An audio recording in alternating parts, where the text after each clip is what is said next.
Hello hi అండి, welcome back our channel. నేను మీ శ్రీసరి. ఈరోజు రెసిపీ వచ్చేసి పన్నీర్ రైస్ అండి. ఈజీగా ఎలా ప్రిపేర్ చేసుకోవాలో ఈ వీడియోలో చూసేద్దాం. దానికంటే ముందుగా మన ఛానల్ని సబ్స్క్రైబ్ చేసుకోండి. ఫస్ట్ స్టవ్ ఆన్ చేసుకుని కడాయి పెట్టుకోవాలండి. దాంట్లో నేను 3 స్పూన్స్ నెయ్యి, 2 స్పూన్స్ ఆయిల్ వేసుకున్నాను. సన్నగా కట్ చేసిన పచ్చిమిర్చి, సన్నగా కట్ చేసిన బీన్స్, పచ్చి బఠానీలు, కరివేపాకు వేసుకున్నానండి. జీలకర్ర కూడా వేసుకొని ఫ్రై చేసుకున్న తర్వాత పన్నీరు సన్నగా ముక్కలు కట్ చేసుకొని వేసుకోవాలండి. పన్నీర్ వేసుకొని ఒక 5 మినిట్స్ వరకు ఫ్రై చేసుకోవాలండి. ఇలా ఫ్రై అయిన తర్వాత దీంట్లో అర స్పూన్ పసుపు వేసుకొని కలుపుకోవాలి. 5 మినిట్స్ తర్వాత ఒక అర స్పూను అల్లం వెల్లుల్లి పేస్ట్ వేసుకొని కలుపుకోవాలండి.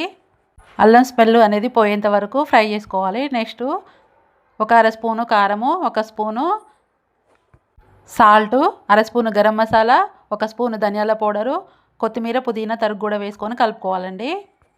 కలుపుకొని ఒక 2 నిమిషాల వరకు మూత పెట్టుకొని కుక్ చేసుకోవాలి. దీనిలోకి రైస్ అనేది ముందుగానే ఉడికించుకొని పక్కన పెట్టుకున్నానండి, బాస్మతి రైసు. 2 నిమిషాల తర్వాత ఈ రైస్ అంతటిని దీంట్లో వేసుకోవాలండి.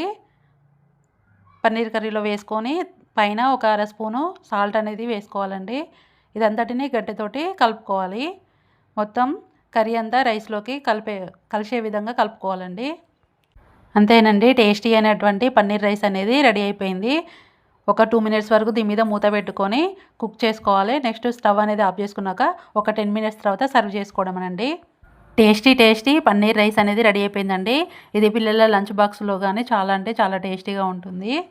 ఈజీగా కూడా ప్రిపేర్ చేసుకోవచ్చు. మీకు నచ్చినట్లయితే మీరు ట్రై చేయండి. ఎలా కుదిరిందో కామెంట్లో తెలియచేయండి. ఈ వీడియోకి ఒక లైక్ ఇచ్చుకోండి. అదేవిధంగా నా ఛానల్ని సబ్స్క్రైబ్ చేసుకోండి.